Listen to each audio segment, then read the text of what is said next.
Hi everybody and welcome. In this video I'm going to tell you how to charge your Mifa A1 speaker.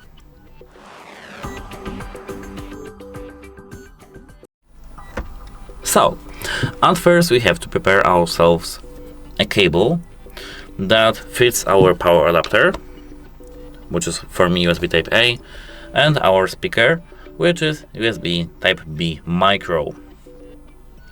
Then we have to plug our first cable, which is USB type A, into our power adapter, and the second part of this cable we have to plug straight into our speaker on the back, into our charging port over here.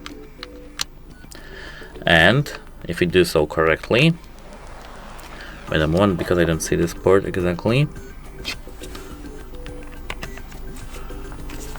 Here we'll see that our speaker is now being charged. That's it. Hope it helps you. Have a nice day.